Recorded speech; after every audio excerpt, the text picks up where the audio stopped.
Good morning, everyone. Welcome to this session, which is on gender equality and social inclusion.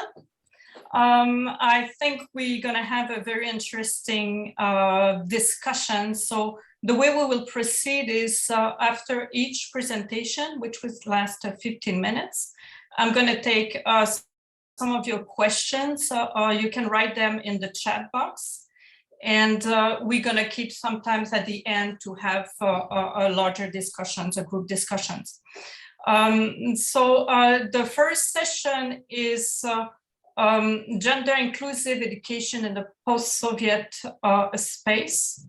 The presenter is Lyubov Dorozhkina.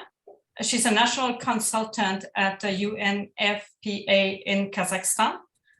And the title of the presentation is Spiritual and Moral Development of Students, Protection of their Reproductive Health, and Preparation for Family Life on the Basis of Value-Oriented Approach. So I will invite the first speaker then to start your presentation, and we look forward for a short discussion after. I think, unfortunately, that's Lyubov has not joined us, so I see. Okay. I think that's, and I think we don't have anyone on that is going to come forward. Okay. From Okay. Lyubov, so I think we should move to our second presentation. Okay, that's fine. So the second then is gender inclusive education in the post-Soviet space. Again, yeah, this is the title of the symposium, in fact. So the next speaker is Adedoyin Adebolarinwa from the ADA University. And the presentation is a gender equity, the imperative of the girl-child education as a critical component of nation building. Okay, can you hear me properly? Yes, okay, very well. Thank you. I'm sorry, I'm going to be sharing from the Google Drive because this is my first time presenting. I thank the organizers for this opportunity. So, and if I share from my PPT, I won't be able to see my notes. So please pardon me for this. Thank you. Sure. Okay.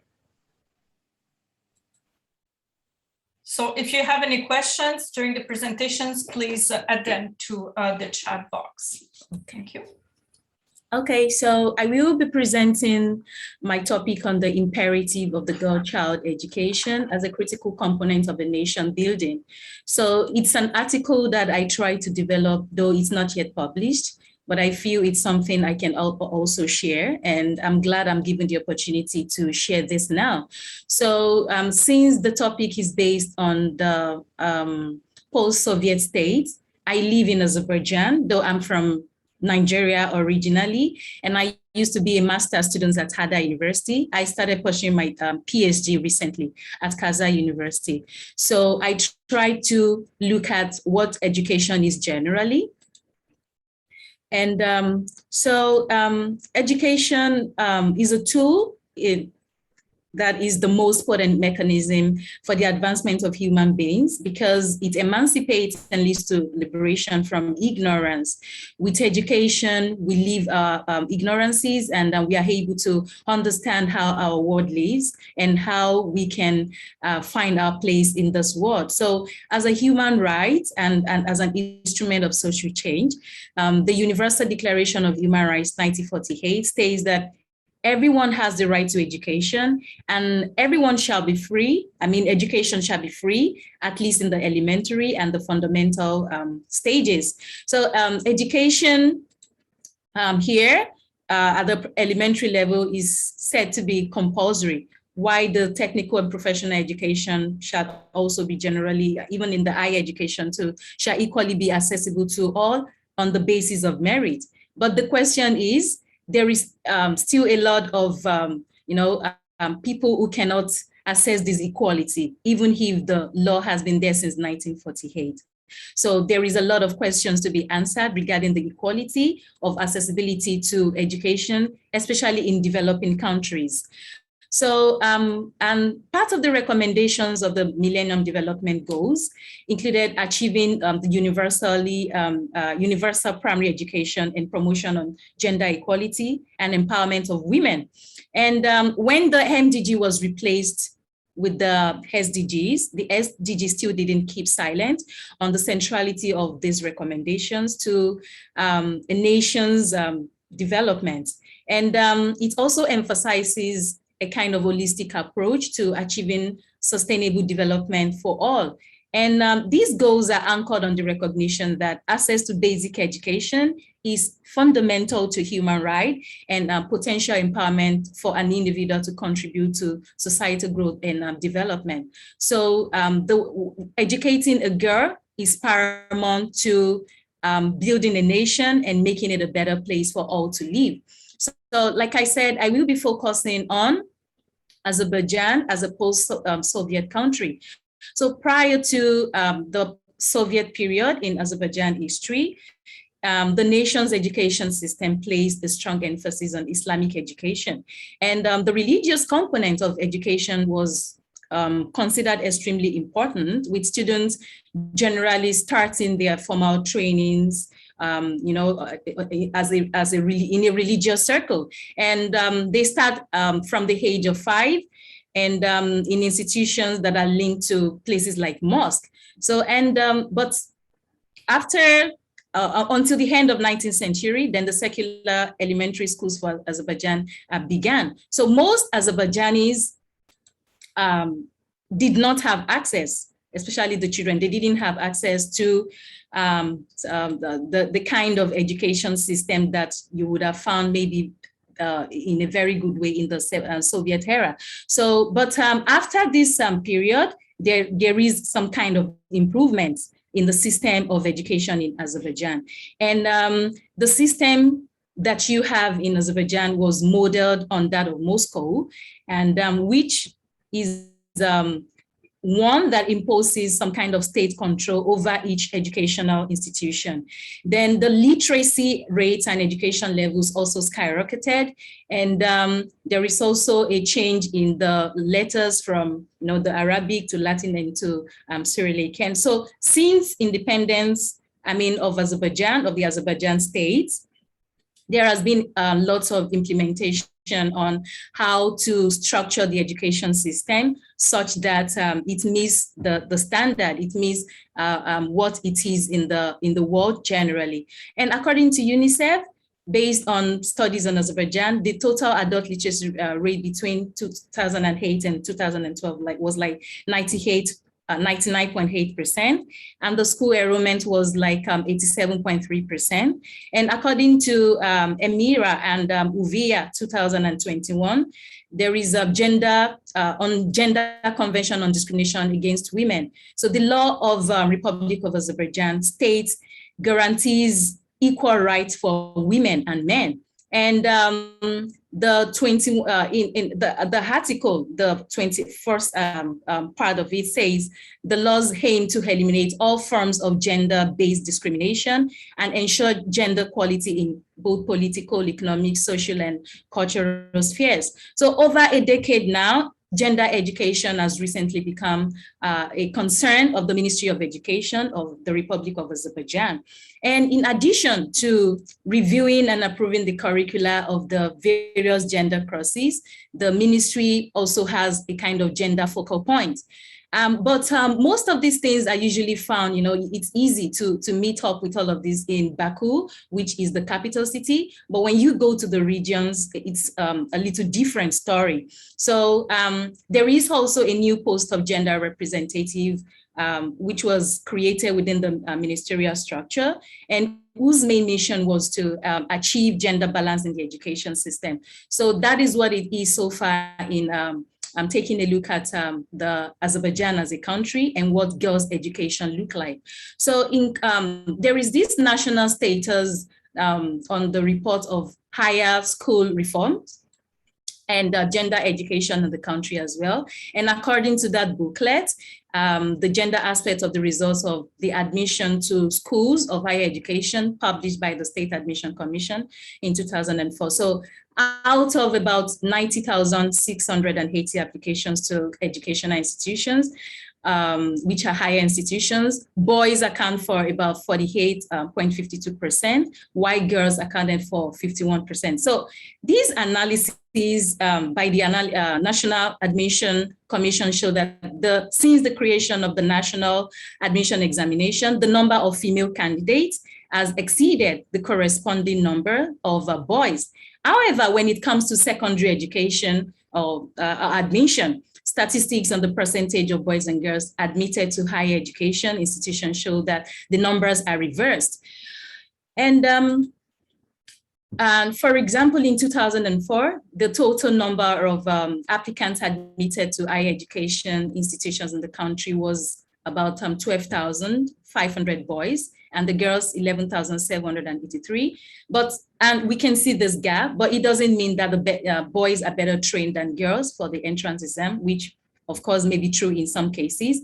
But this can be explained by the number of boys and girls admitted to private school, where membership level requires fewer points. In the public sector, there is a standard number that you have to gain to have your admission, but in the private sector is a little different. So these figures show that the total number of boys admitted to private universities exceed the number of girls by around 25%. So there is still this gender disparity. And it shows that some of the things that happen here is because some parents are more willing to pay for higher education of their sons, who will be the future heads of household.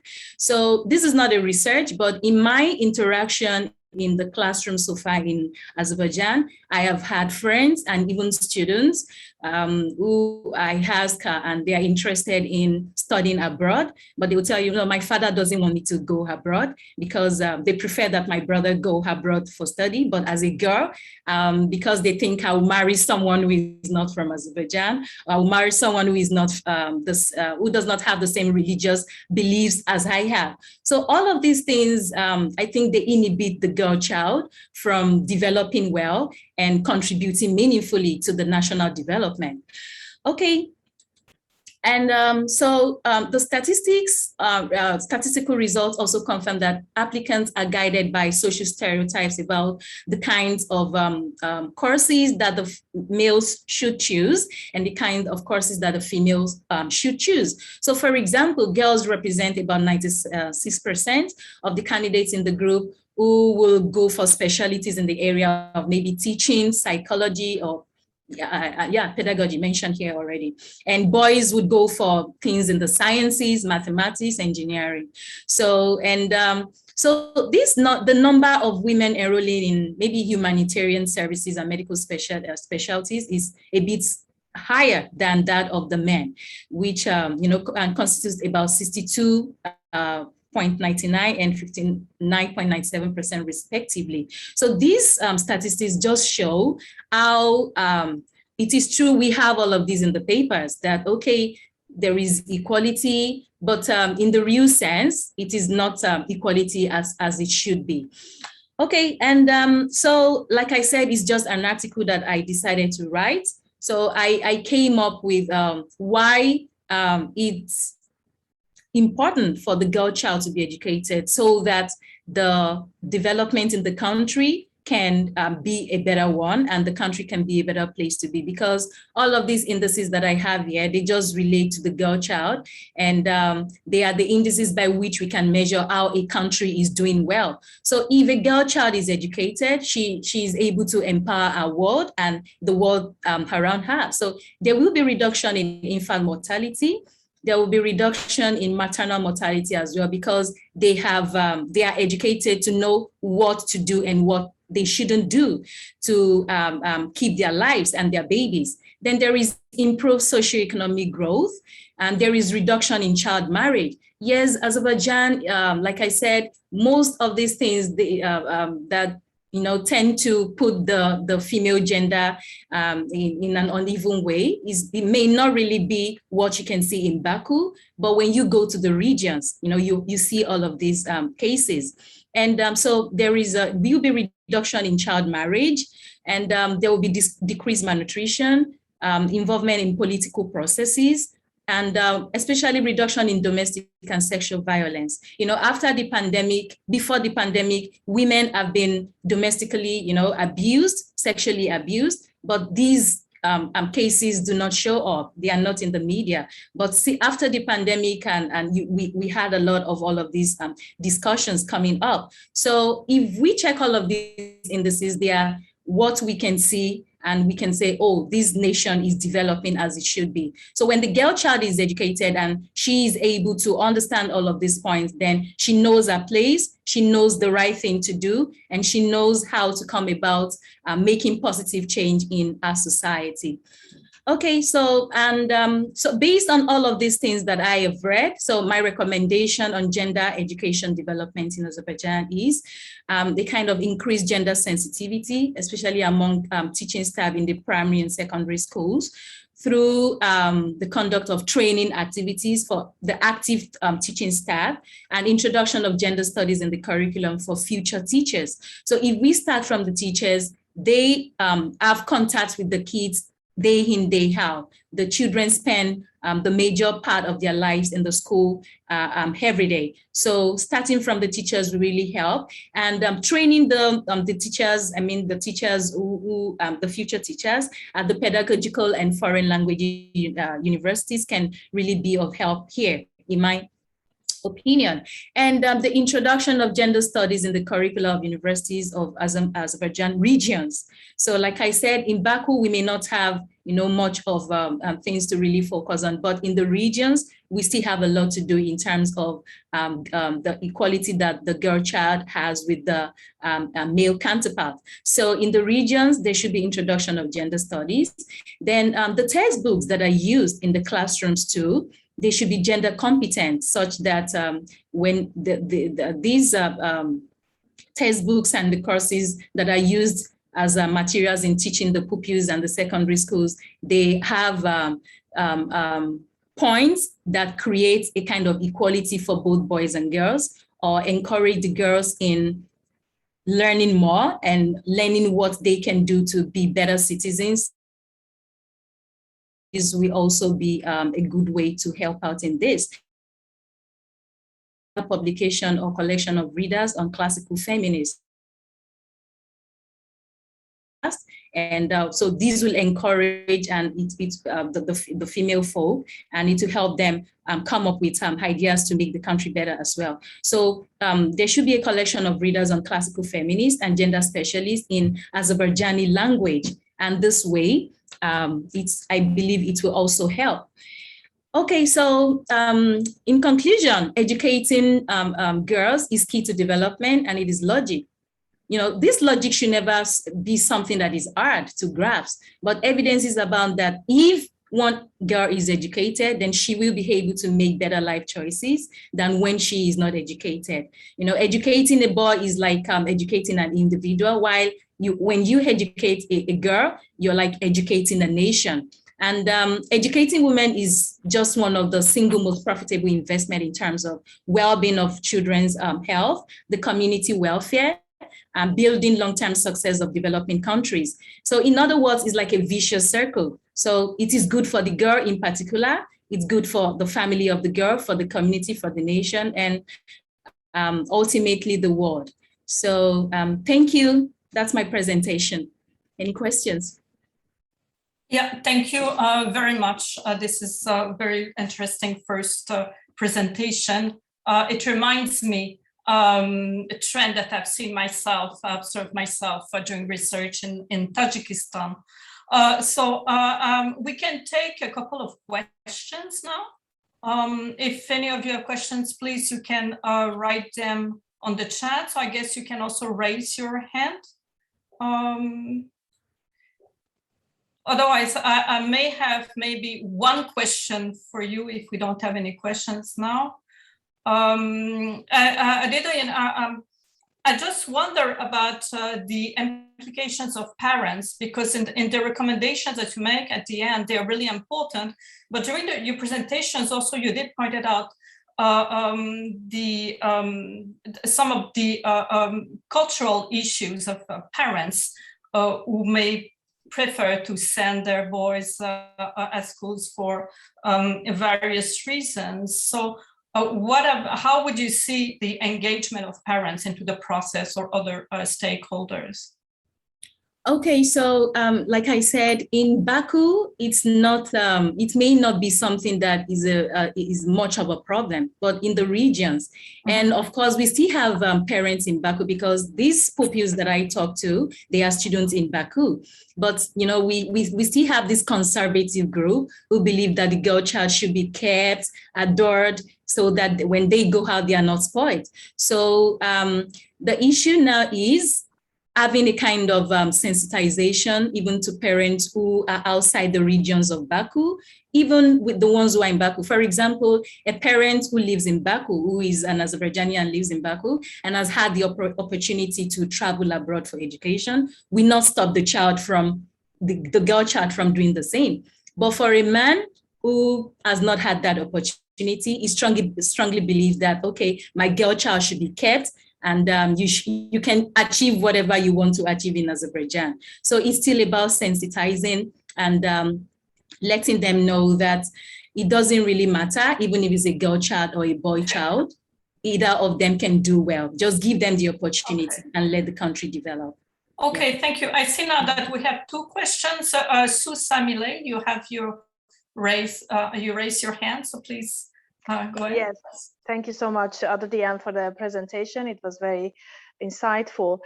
Since you raised the issue of nation building, I was wondering how you understand this, because I tried to highlight in my presentation how it is very much ideologically based. So you were linking it with the religion a little bit.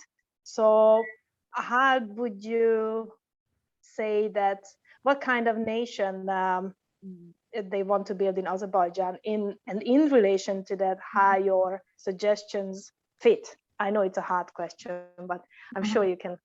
It is, but I'll appreciate, maybe you could probably, rephrase. I got the point from the religion perspective, and, but I didn't get the other parts. Okay, I give you a very, very, maybe, I don't know, perhaps extremist idea, right? So now in Afghanistan, Al-Qaeda is forming a state. I'm sure that they want to form a nation as well. So probably in their idea of a nation will be something that girls should not go to school. So that's what I'm asking you, how your own agenda fits within the particular nation building that is happening in Azerbaijan. Okay, thank you. Okay. I just will ask you, I'm sorry, if you can answer just briefly the questions, and we can come back to these discussions after. Okay. Okay, so fortunately, Azerbaijan is a secular state. So I do not see what's happening in Afghanistan repeating itself in Azerbaijan. So it makes it easier, at least for the girl child, to have a say. It may not be, 100% now, but in the near future. So I like I said, I don't see what's happening in Afghanistan to happen here, since Azerbaijan is a secular state. I don't know if I was able to answer that well. And we have here from Karlygash, who said that there has been any resistance from the public because you're a foreigner, and in a conservative patriarchal society, it's a common sentiment that foreigners bring rotten Western values and destroy traditional family values. Okay, so has there been any resistance from the public? As a foreigner, so far, this is my third year in Baku. I will say, as the kind of people Azerbaijanis are, they are warm people. They respect you as a foreigner. Personally, I have not had any bad experience in Azerbaijan. I have not had any resistance. I'm a teacher. They want me to teach their kids. So, and in teaching them, I try to bring all of these values. I'm not a rotten person personally, so, and I don't see myself bringing in, those bad values to the kids. But as a foreigner, I have not experienced any kind of resistance in basically teaching, especially teaching language or any other subjects that I handle. And that's it. Okay, thank you very much. So now we can continue the discussion. after. So now let's move to the next presentation with the Karlygash Kabatova. She's at Uyat, Gender Stereotypes and Other Obstacle for Youth Sexuality Education in Kazakhstan. And the title of her presentation is Why Sexuality Education Should Be in School and how organized it is. So please, Karlygash, we'll listen to you. Здравствуйте всем. Здравствуйте. Так, я думала, что сейчас будет другой спикер. We don't have translation. Меня хорошо слышно, да? Can you hear me well? Can you hear now? Yes. Thank you. Thank you for this invitation and thank you for your presentation. Of course, I didn't mean that's it's a popular element of propaganda in patriarchal societies. Thank you for your presentation. I would like today to talk about this sexuality education in Kazakhstan. Why it is not present in schools? What are the obstacles for youth? What are the obstacles for youth education? How gender stereotypes and gender stereotyping prevent providing such information to youth, and how can this sexuality education could be introduced? I'm involved in the research and I will inform a bit later about that.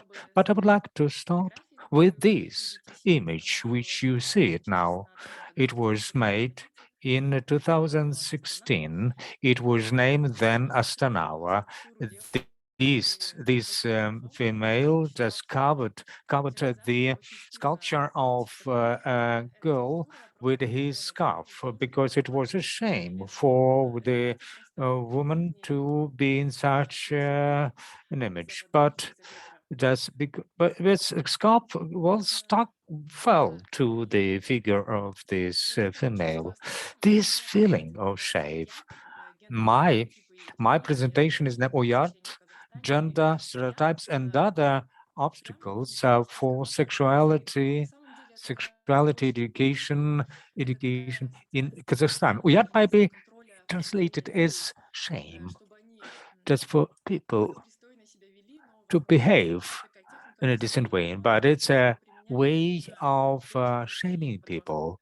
It is mostly applied to females and to young people. I thought that Lyubov Dorozhkina would make her remarks first.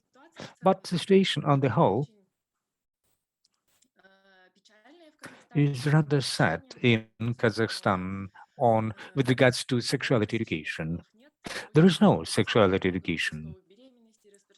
A lot of pregnancies in the teenage, as well as STDs, high level of domestic violence against children and women. This feeling of applying shameful, one of the deep roots why there is no sexuality education in our country. And I have come to this conclusion during my survey in 2017. What I mean under sexuality education. On the whole, there is such a notion, the comprehensive sexuality education, and it presupposes that sexual education is taking place within the entire educational path of a child, from the early age to second education school. Very often, it is perceived in a distorted way because it's thought that sex lessons would be taught for children at school. But it's not so. This slide describes what is sexuality education is presupposed. That, for example, for elementary school, a child at the elementary school should learn what is friendship, love, respect. Children should explain what is friendship, respect, private boundaries, how to defend in private boundaries. Online safety, because all teens, teenagers are on the internet. So we need to inform kids about the maturity, what changes they experience with their body in future, for them not to be shocked, not to be afraid, because now in the 21st century, girls wouldn't know what is menstruation, because they might be told that they have just very mortal diseases, and boys don't know about that, think that it's too strange, and they cannot ask anyone because there's feeling of shamefulness that it is shameful, one should not talk about that, and everyone keeps it for themselves, and very difficult for children. The principle of the sexuality education that all these subjects are approximately the same subjects, that they should be uh, taught by different ages. I wouldn't list everything here.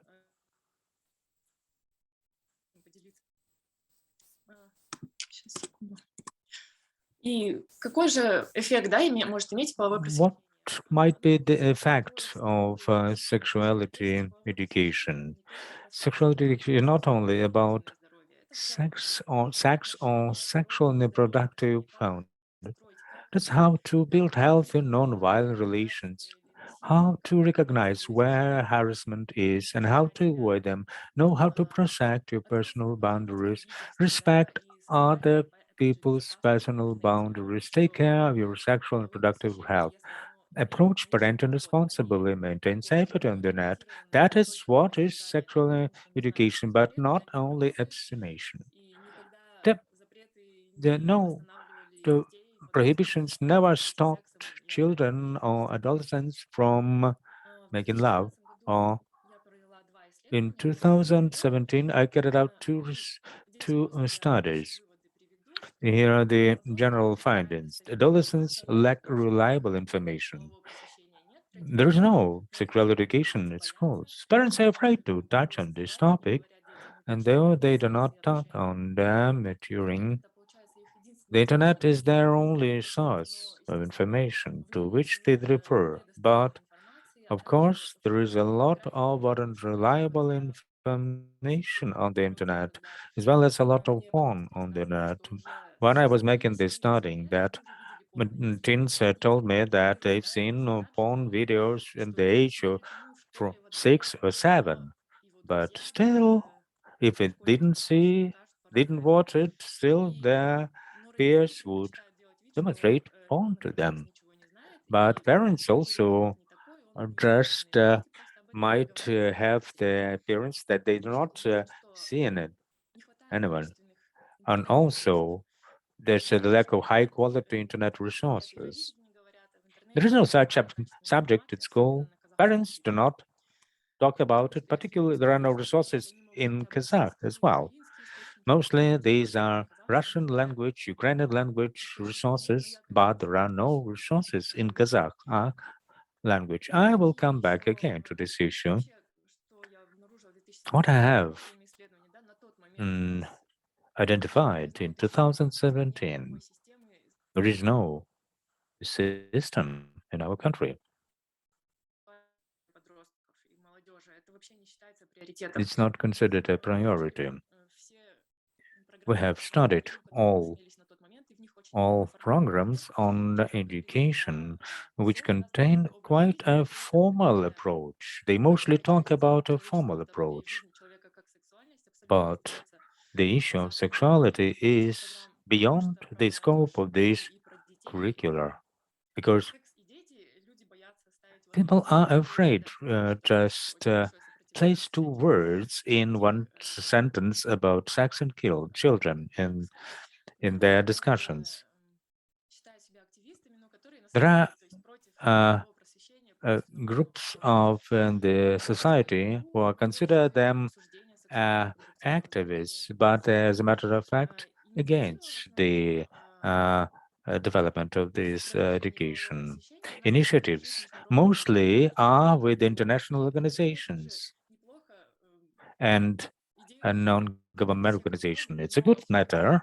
It should be promoted, but as we are in a very well centralized mode of governance in the country, but still state authorities should play a leading role in this field. And the fourth major issue, gender stereotyping, which I mentioned, and about which we are all aware. Later, I will talk about them as well.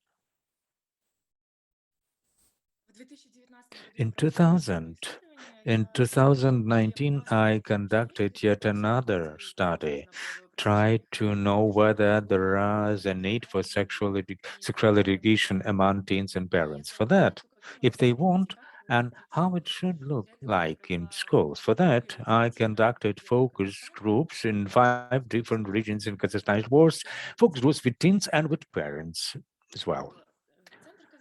It was the central part of Kazakhstan, south, east, and west, because they are different.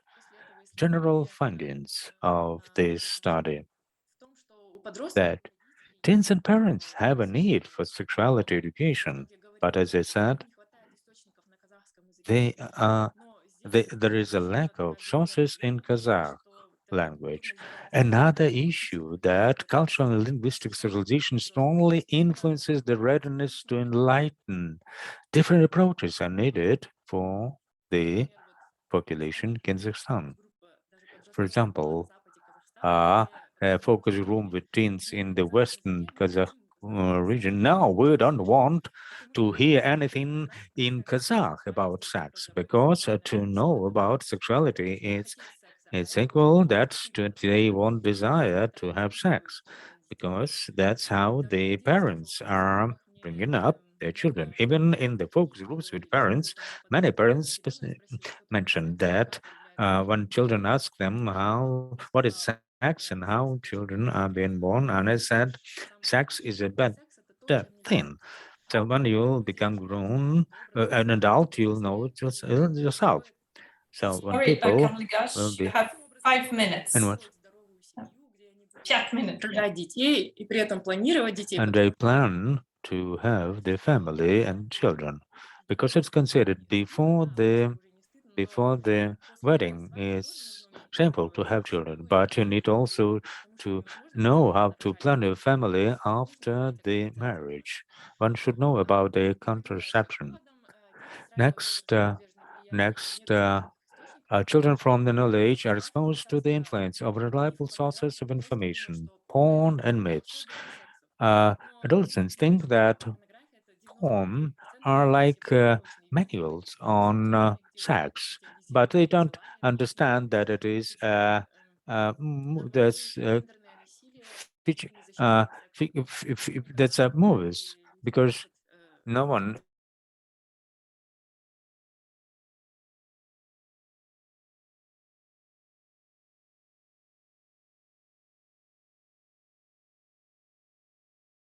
sex.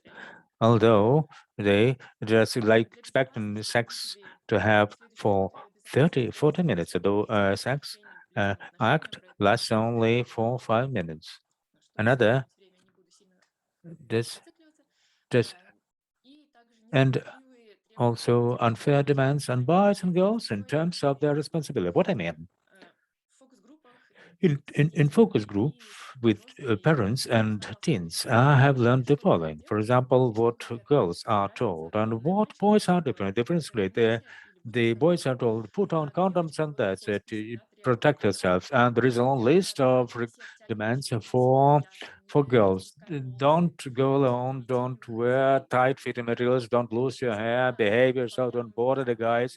It's not known. It's known. There are a lot of rapes now. Don't come out after 9 p.m. There are a lot of requirements on girls, and they are to be responsible for their acts. This is a big table. I would like to comment it briefly.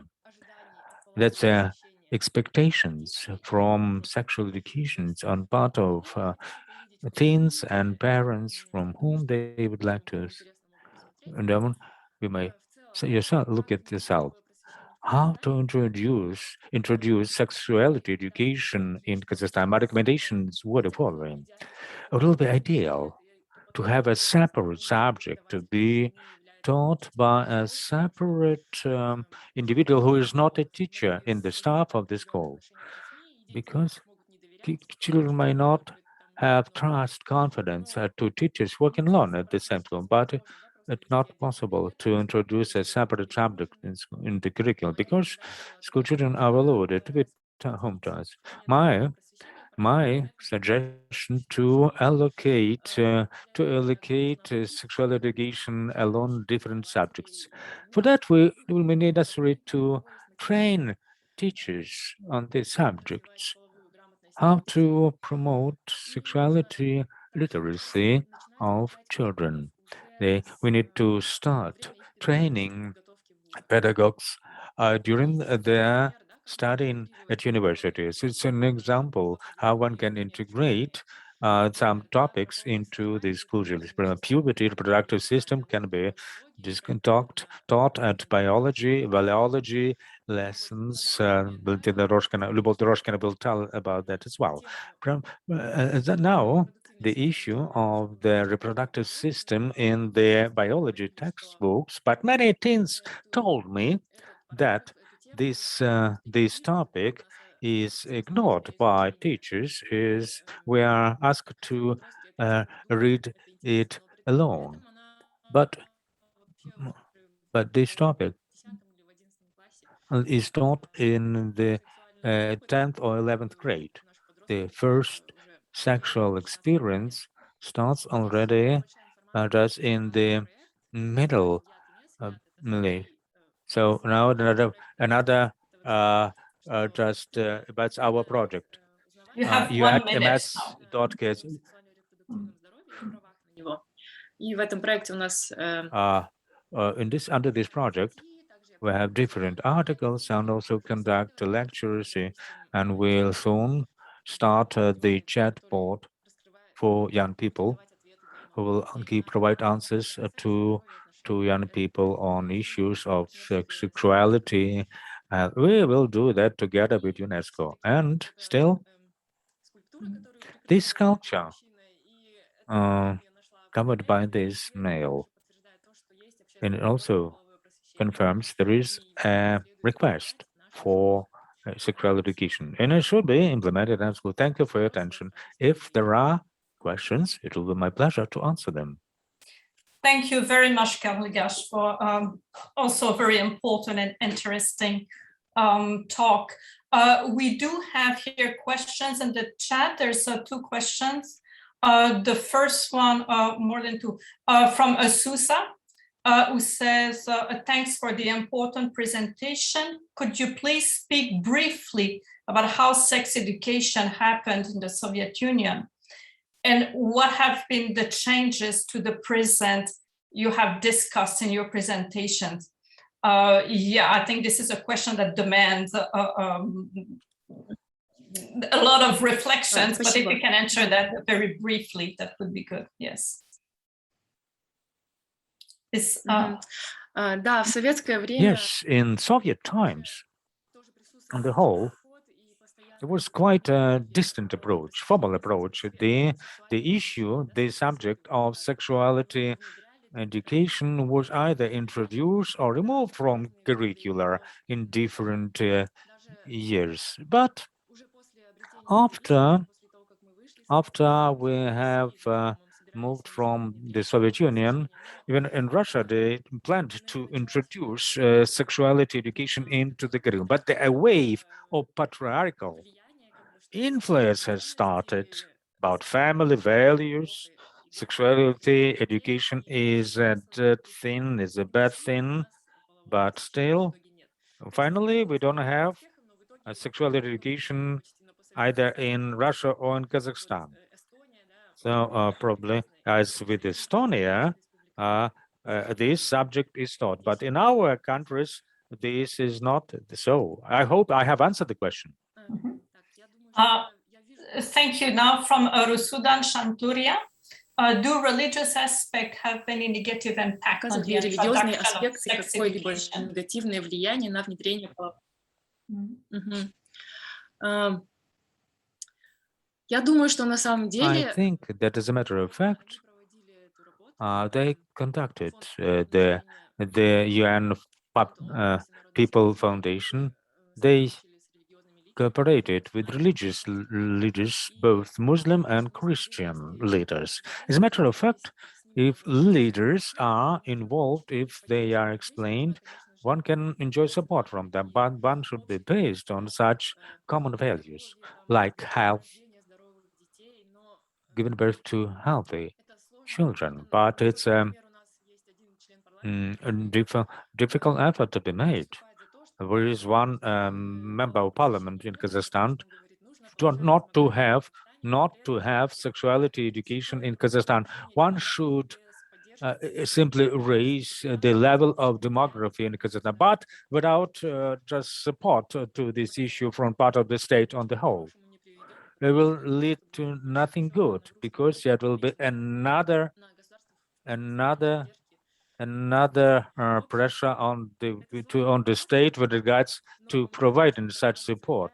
It's a complicated issue, it seems to me, but this topic should be started. But I don't want to be bare-worded. Most often we observe that religious communities, they are also involved in the sexual education, like it is written here in about Georgia. Thank you. Yeah, thank you. Well, you've seen there are a couple of comments about Georgia and Armenia in the chat, that the Orthodox Church serves as a major impediment and barrier for the introduction of relationship and sex education. So thank you very much, Karlygash. Now we will move to our next speaker. Karlygash, can you please stop sharing your screen? Thank you. Thank you very much. So the next speaker is with Anna Mikhalchenko, head of Department of Economic Management at Educational and Scientific Professional and Pedagogical Institute of the Ukrainian Engineering and Pedagogical Academy at Bakhmut. So the title is Overcoming Gender Inequality as One of the Conditions for the Formation of Human Development. So it's your turn, Anna, please.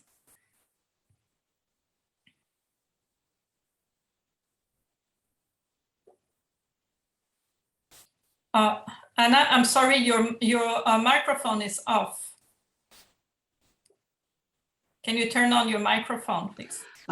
Добрый день, уважаемые коллеги. Good afternoon, dear colleagues. I want to specify, will you show my presentation or I will do it? We can do it, but if you'd like, if you can do it, Anna, that would be the best. But if you're not comfortable with Тогда, sharing, если можно, вы, хорошо? Then rather you do it. okay, so let us just Anaka, can you go for the presentation and share it from your side? Just give me 30 seconds. Okay.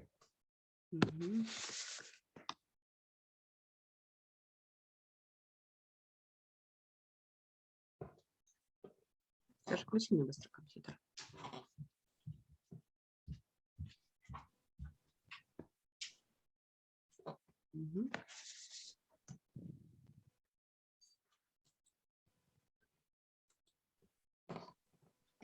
Just ask me to switch the slides when you want me to, okay?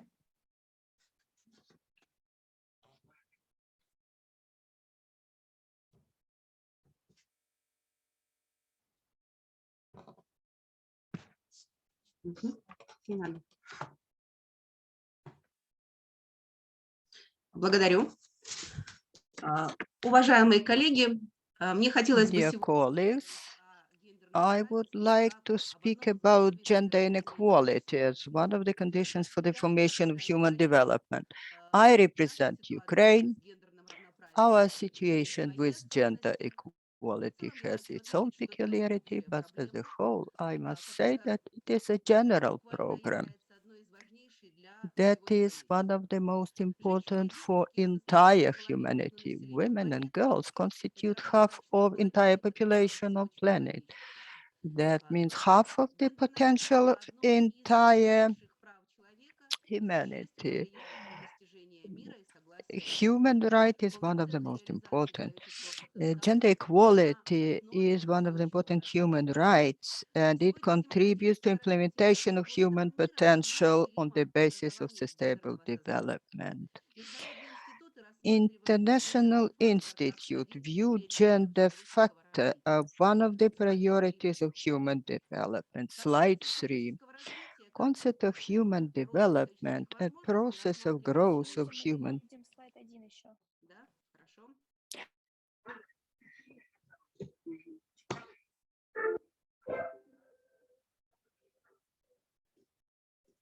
Хорошо.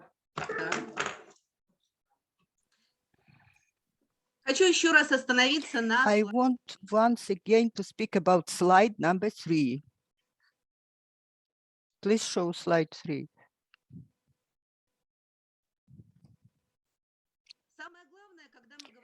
The most important thing when talking about concept of human development as growing of human opportunities, any human life is viewed from 3 different aspects. Basic possibilities include long, healthy life, knowledge, access to get education, and of course, the proper well-being. These aspects are caused by the fact that a human being always having an alternative will choose longer life. We all would like to have better, good quality education, and we all to have higher income and well-being. Therefore, nowadays, just these indicators define human development. Please show slide 4.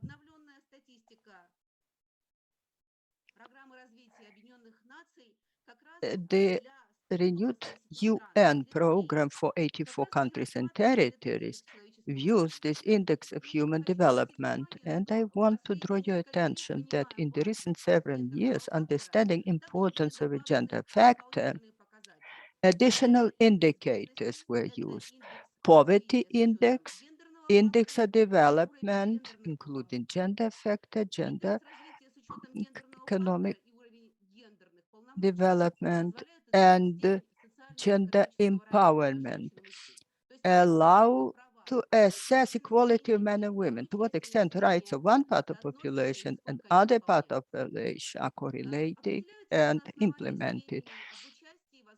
It is defined based on participation of women in politics, decision-making in politics, in economy, to what extent women have economic resources. Next slide, please.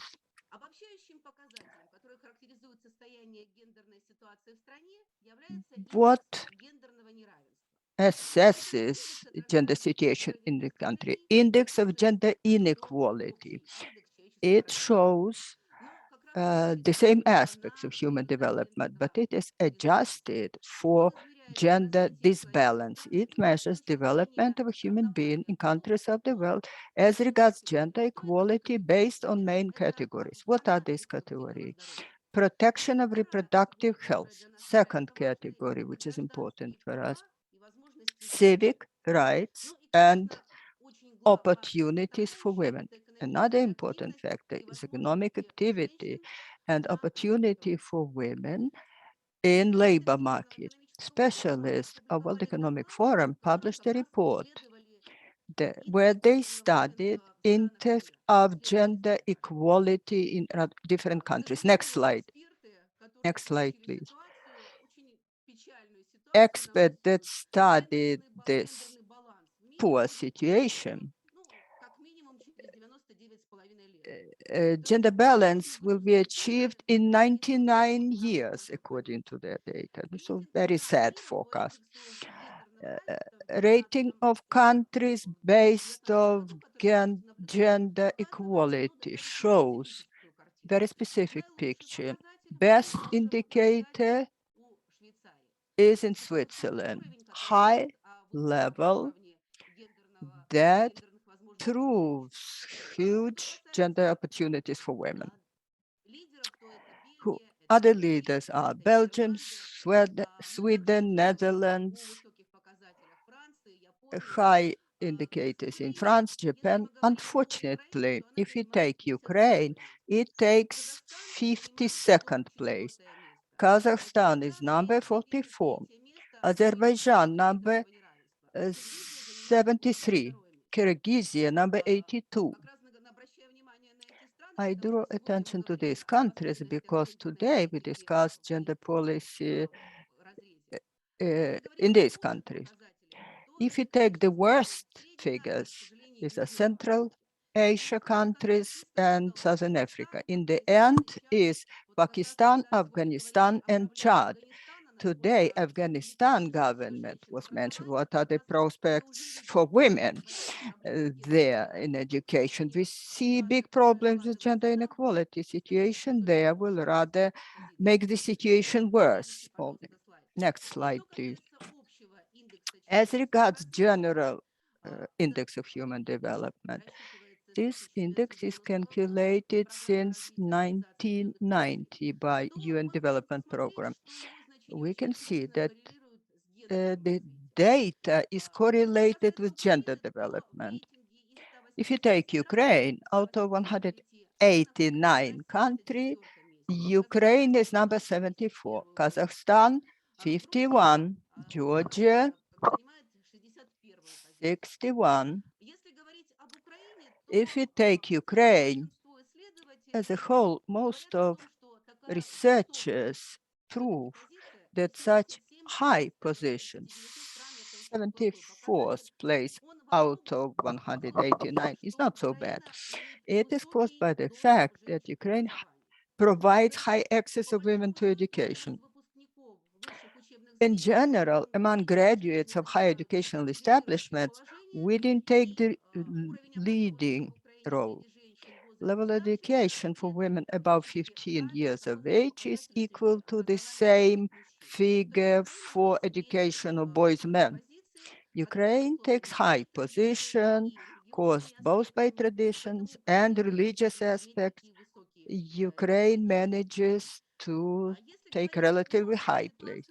If you take situation the world over, unfortunately, in 2/3 of all countries, girls constitute only 15% of all graduates.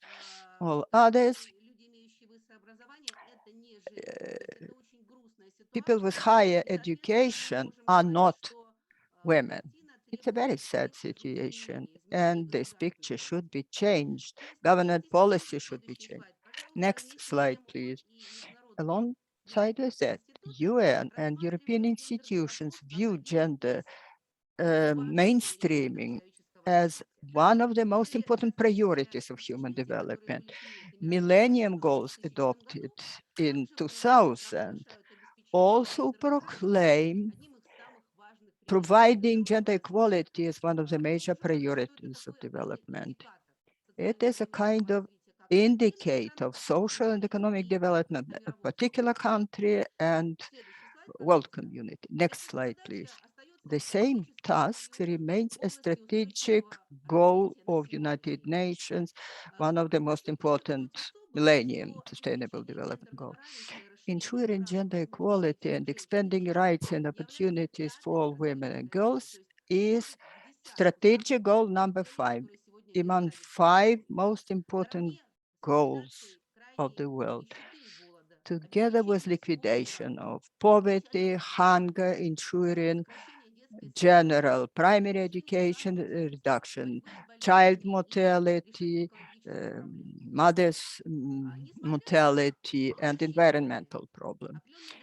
Despite certain achievements made in the world within gender mainstreaming. Next slide, please. A great number of problems still remain. Gender inequality remains. I want to emphasize major problems. Until now, there are certain norms, discriminational norms regarding role of women in society. Women are not represented at national and regional level of government. Every fifth woman and girl at the age from 15 to 49 is reporting about domestic violence from a partner, from husband. This is a huge problem that remains. In 18 countries of the world, a husband can officially ban a woman to work. He has right by law. In 49 countries, Sorry, there Anna, are you have no 2 rights minutes left. for inheritance. Да. То есть проблем достаточно много. Number problem is quite big. Please open next slide. Next slide, please. Ukraine is doing quite a lot to resolve gender problem. Here you see major legislative documents adopted by Ukraine. And I want to draw your attention that number of women in parliament is improving. But regrettably, out 193 countries, starting from 1946, only 22 countries had a woman as a head of state. 199 countries, 22 women heads of state. You could comment Switzerland, 5 women government, Finland, 4.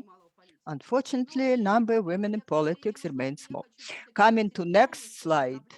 Next slide. I want to emphasize that this problem is a global problem, taking into account considerable number of women in the population of the planet. If you take entire population, if money is invested in education to women, the gross domestic product will be increased 5 times compared to investment. If women continue given income, then investments will provide income 7 times rate of return. Improvement of gender situation, overcoming gender inequality allows to improve human development for every individual country and resolve this problem at the level of the planet. Thank you for your attention. I understand that many things were not covered because of lack of time. I'm pleased to answer your questions. Спасибо большое, Anna, очень интересный. Thank you very much, Anna, very interesting. So we have here some a question from Susa first. So there is an interesting conversation going on regarding the previous presentations of Karlygash. So you can look at the chat, and we can come back to these issues also after if we have time. So Susa is asking, I would have the same question again. Could you please comment shortly on changes since in the 90s, Soviet Union in some way had an emphasis on gender equality? And you have the translation of the question now. Mm-hmm. Can you answer briefly, Anna?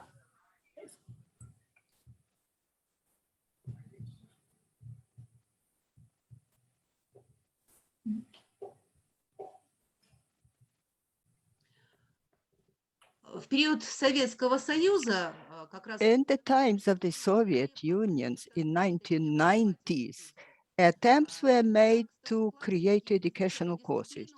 Senior classes, students studied the subject of ethics and psychology of human life, and that provided positive results. Ukraine is a Christian Orthodox country. Traditionally, rural woman historically was a leading one. During certain period, where woman was the head of the family. So traditionally, Ukraine had different starting positions. Accordingly, many things are brought up in the family.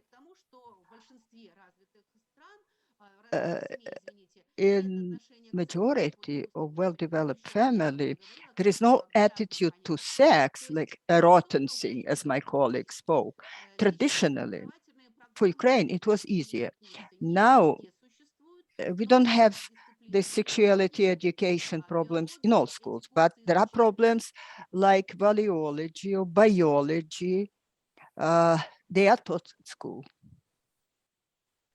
Oh, okay, thank you very much, Anna. I think now we're going to move to our last presentation and we can come back to the discussion after. So I will invite the last presenter, Lyubov Dorozhkina. Okay, this is your presentation. So yeah, please go ahead. Yeah.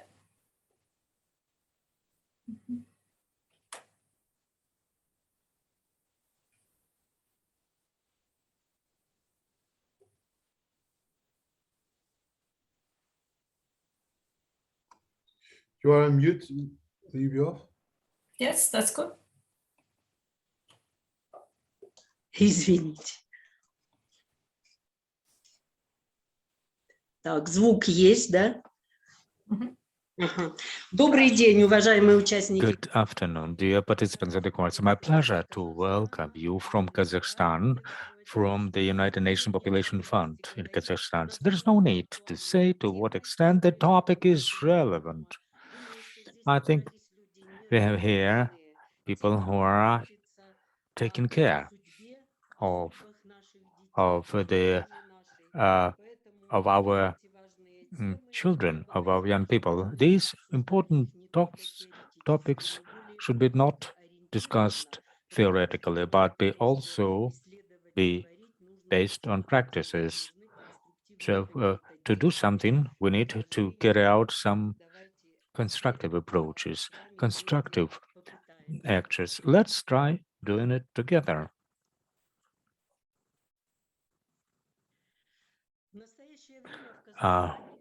Presently, currently in early marriages, divorces are observed in Kazakhstan. The main reason for which is the lack of spirituality and morality.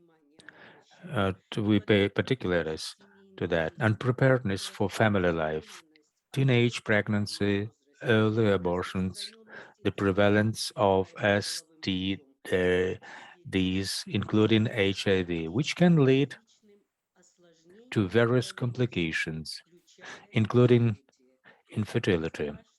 And it's that terrible thing which we should not allow to happen. It can be expanded by our opinion. As shown by the results of studies conducted in Kazakhstan in 2011 by the United Nations Population Fund,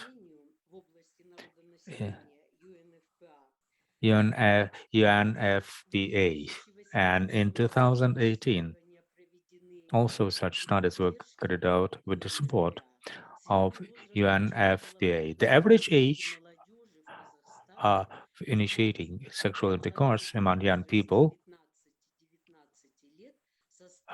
in the age of 15 and 18 was 16.5 years. With that, I would like to note that the earliest age of initiating sexual intercourse was 10 years, the earliest age, the latest 19 years, because before to the 19 years of age was the age for people of this age, this survey was conducted. More than 44% of young people had 2 or more sexual partners. And over 20% of young people aged 15 and 18 had their first sexual intercourse before the age of 18. Most of teenagers are not worried about the sexual intercourses. The increase of these indicators is particularly noted in urban areas. The birth rate for adolescent girls aged 15-19 remains unacceptably high. Every year, on average, over just a dozen of years, 4 or 5 girls out of 1,000 girls between the age from 15 to 19 have abortions. In some cases, it leads to suicides. Among adolescents, the prevalence of sexually transmitted infections is high in urban areas. Over 16% of young people did not use condoms last time they had sex. That question was put, and we received such an answer. 3.5% of kids do not know whether they used condoms. It also indicates in what conditions they were when they had sex. So it's also related with the abuse of alcohol, drugs, which also influence. 16% of married couples in the country are infertile. By the time they can make a conscious decision to have children. And it turns out that 60% of them are not able to have kids. Very often it's the aftermath of such dangerous behavior in the young age. Obviously, it is necessary to properly respond to the results of such studies. So they were conducted in 2011 and 2018. But I would like to point out there should be a constructive response to that. And the most important thing is to introduce moral and sexuality education into the system of education. I just listening to questions on sexuality education in the Soviet Union, in post-Soviet space. No, laws didn't prohibit such education. So it was in place, but it was chaotic, non-systematic, without proper training of the teachers for conducting such work. The main task for this work to regulate. Many promoters of sexuality education would like to have a separate subject to be taught at schools. And as it was mentioned, there were also for such subjects as ethics and family life, and provided some results. The teaching on this subject was not of comprehensive character because we try always to place it on the morality, on spirituality, to incorporate it into history lessons, and also extramural work, and also its cooperation with the healthcare facilities, law enforcement bodies, but there was no serious effort, and therefore we failed to achieve serious success in that. It's good to admit that this area of work, of moral and spiritual issues, is included into the curriculum of for 2020-2025. The state program for the development of education and science of the Republic of Kazakhstan for 2020-25. It set important and responsible tasks for the education, development of effective system for the information of the spirituality, moral and sexual education of students, and it also presupposes social and psychological preparation for family life, which is very important. We have so many divorces. Just a day before yesterday, one of the members of the parliament is stated about 50% of the rate of divorces compared with the newly with the new marriages. And it's in the age of 1835. That is, they are not quite conscious about the seriousness of the family institute. What is the need of the family? The fourth task, to enhance the role of the family in raising children, particularly in post-Soviet space. It happened so that parents were looking for the sources of income. They didn't pay proper attention to the bringing of people, and it lasts yet now. Also, the introduction of a new format of relationship between schools and families is of great need. We are talking a lot about that, about relationship between schools and families, but only in close collaboration between school and parents, pedagogues would be able to resolve this task. But we tried just to include this into the work. And this work should be done on the purposeful approach.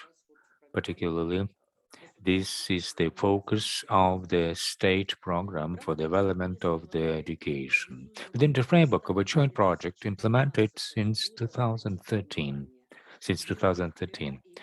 UNFPI and the Ministry of Education and Science of Kazakhstan have carried out the following. First, reviewing of the valiology curricula for colleges with strengthening their reproductive and sexual health component, and also on the issue of preparing for family life. Kazakh citizens not all are aware of that. Also, we have focused our efforts on the curriculum for colleges because students of these colleges, they start to live independently, and they are starting their relationships in an earlier stage of our life, and they don't have proper education on their attitudes to the opposite sex. Therefore, we have revised the biology curriculum in 2013. We have enhanced the component on teaching on reproductive and sexual health, and on preparing for family life. 25% contains this module. It has been developed with in view of the recommendation of UNESCO,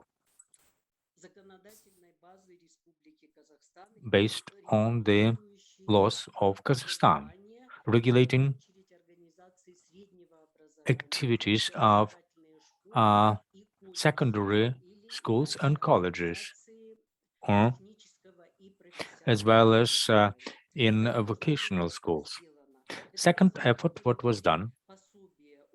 Manuals. You have 2 minutes left. Sorry.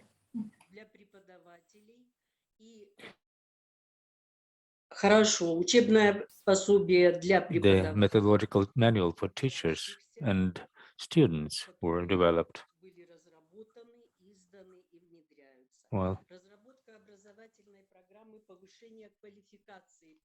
also, development of the skill improvement program was developed.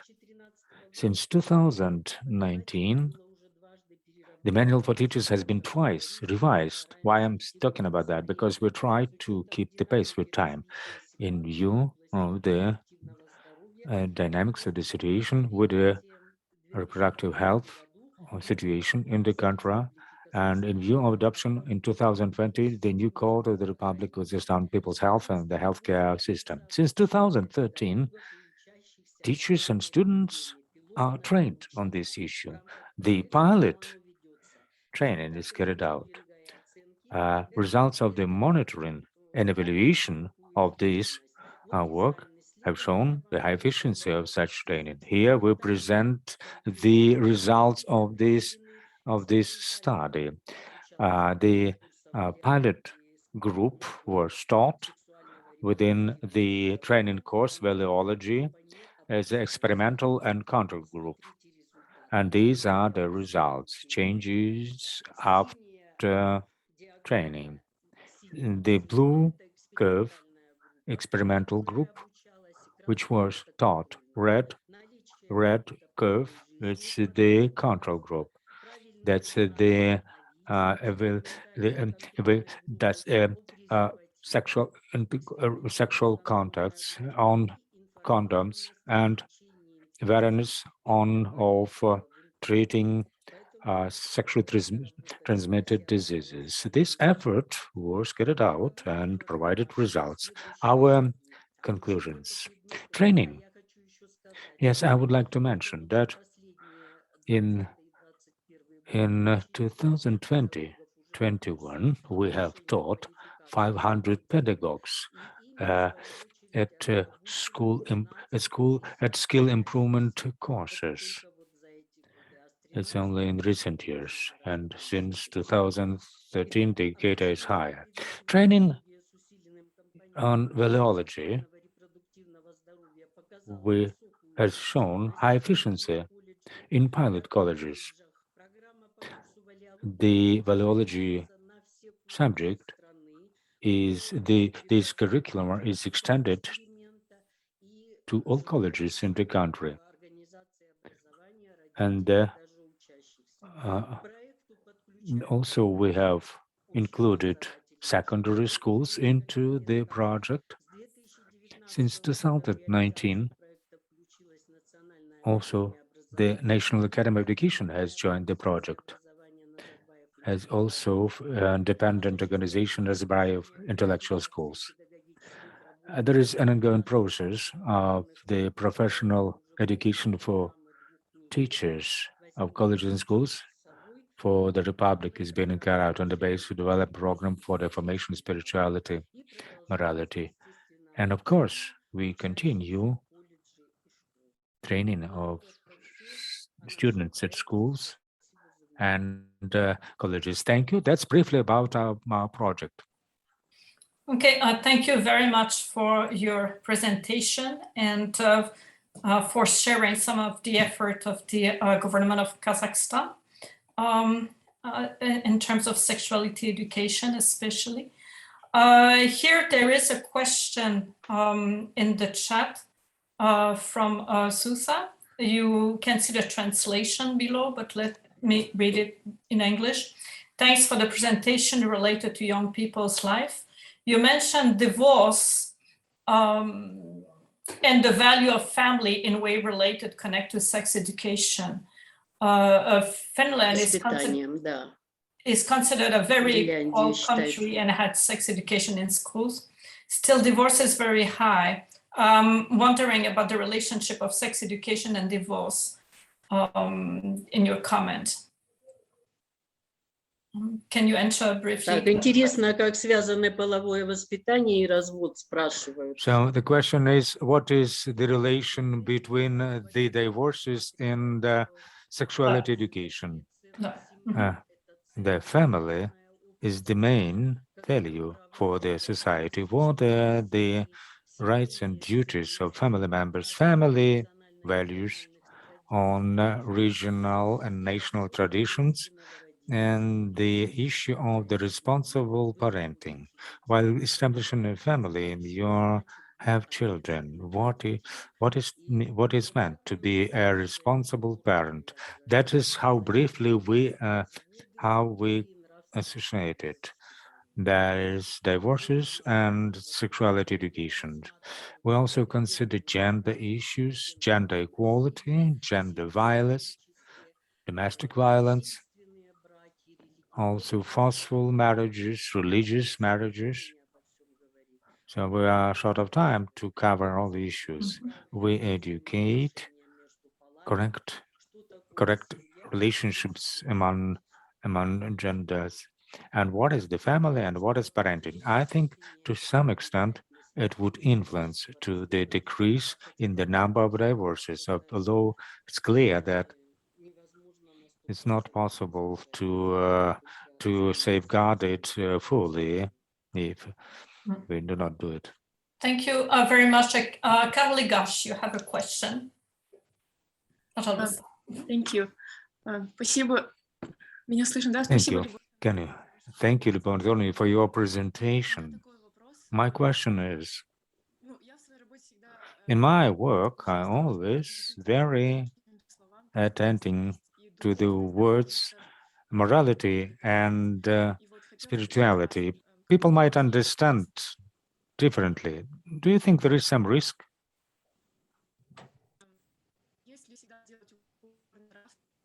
If we make always the stress on morality and spirituality, but we can it can lead to abstentions. So bans are of no effect. Teens would still have the sexual intercourse if they are banned to talk it openly. Do you think there is a risk if finally we start introducing sexuality education that this will be overbalanced by the focus on abstinence, where the young people are informed about consent? I'm not ready to say that it should be that someone would be prohibited or banned, but I think not to make mistakes,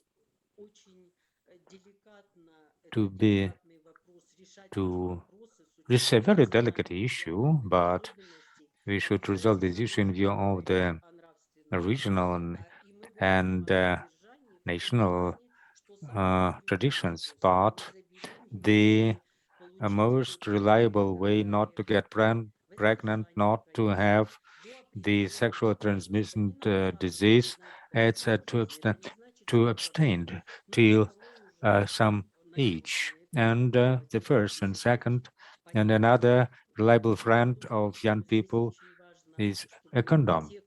It's very important for those who are involved in moral and spiritual education. These people should be well trained, educated, particularly for this work with people, because very important to demonstrate professionalism, and parents should be trained because it's difficult for them. Without the assistance of pedagogues, they are not able, although many are eager to implement it, but they don't know with what to start. That's my point of view. One should also just have brave steps to be made here. Thank you very much for your answer. So very briefly, I think we can take one or two. Here there's a comment from Adedoyin. It's a question. She asked, by spirituality, do you mean the religious implication of the issue? And then we have Anna, who has raised her hand.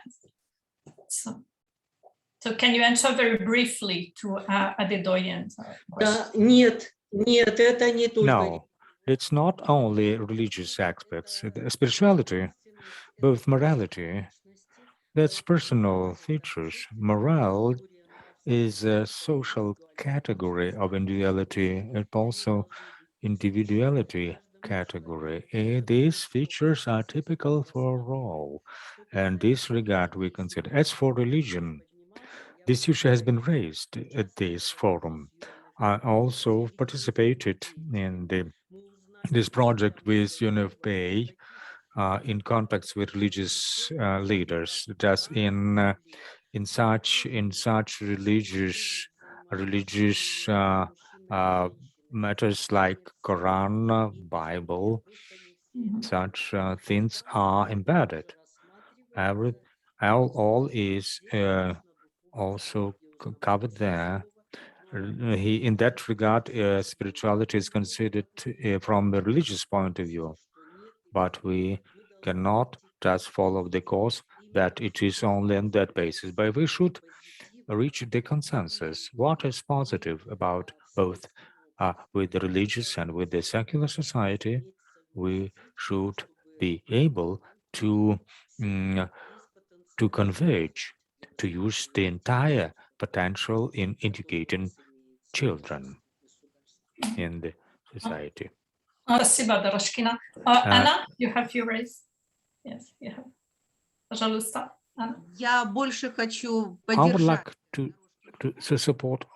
I'd like to make an accent on supporting Lyubov Dorozhkina that morality is not the prohibition of the sexuality or sexuality education. Just the studies that were conducted, particularly in the US, demonstrate quite an interesting, vivid picture. The higher is the level of the education among teens and young people, the later they have sexual intercourse.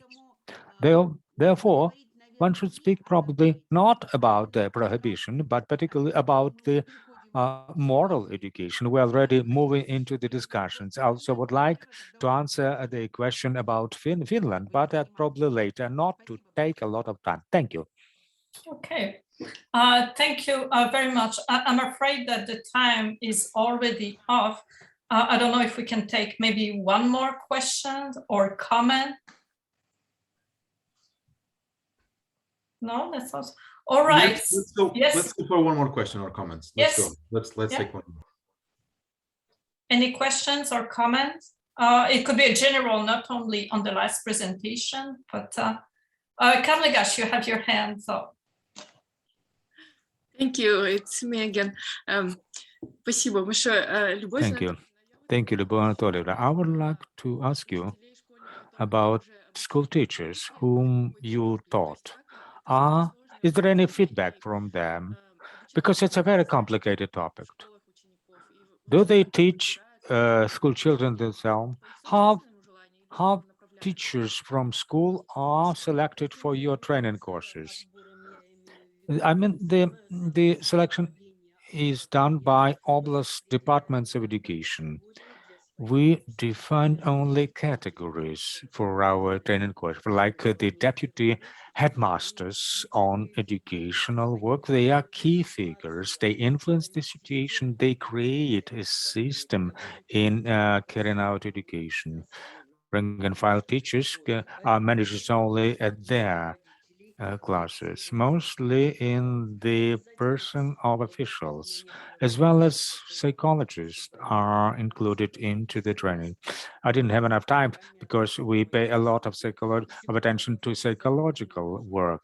Psychologists should be also part of this effort, also teachers of biology, because many topics are related to the morality and spirit and the sexuality education. There are also people who are not willing, but we are not just coercing them, but most are willing and teach children. It's not simply training courses, but it's skill improvement courses at which we teach them micro teaching, and we try to maintain the contacts with them after they attended the training courses. It is positively appraised by all, and they have good positive results about that. All right, so thank you very much. Now it's time to thank all the presenters for very interesting presentations and for sharing, I think, very important insights. I thank you all, and I wish you also to all the participants. Thank you for all the great questions as well. And I look forward to see you in other in other of the symposiums of that conference. Thank you very much, and have a good day all. Thank you so much. Anna, would you want to share that slide? Yeah. Thank you so much, Carole, for sharing. Thank you to all the presenters. It was a great session. Anaki is just sharing a slide that you are invited to join our next thematic sessions. So everything is in our conference page. You'll have the links are here.